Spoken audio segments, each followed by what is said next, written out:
जबरदस्त, मेरा प्यारा ड्राइवर आ गया। Good morning sweetheart.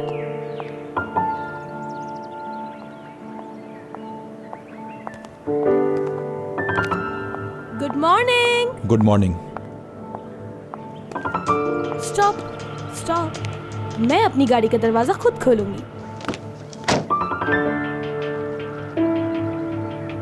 क्या हो गया करीम, ये ड्रामा अब सूट नहीं करता तुम पर, बस करो।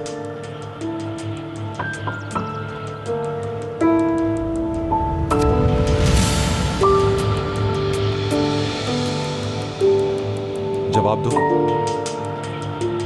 हमारे दरमियान कोई झूठ नहीं, एक दूसरे से हमने कुछ भी नहीं छुपाया, ऐसा ही है ना? हयात का सरनेम उजुन क्यों है? उसकी माँ का नाम एमने क्यों है? बाप का नाम जफर क्यों है? प्लेस ऑफ बर्थ ग्रेसुन क्यों है? और तुम्हारी असल शनाख्त क्या है?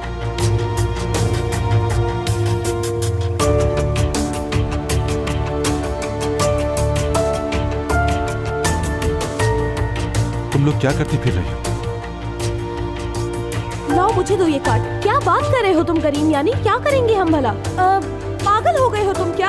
एपिक हूँ मैं, एपिक तुम्हारी। हयात हयात है। इधर लाओ, मैं देखती हूँ, शायद कोई मिसअंडरस्टैंडिंग हो गई होगी, उसके अलावा क्या होगा?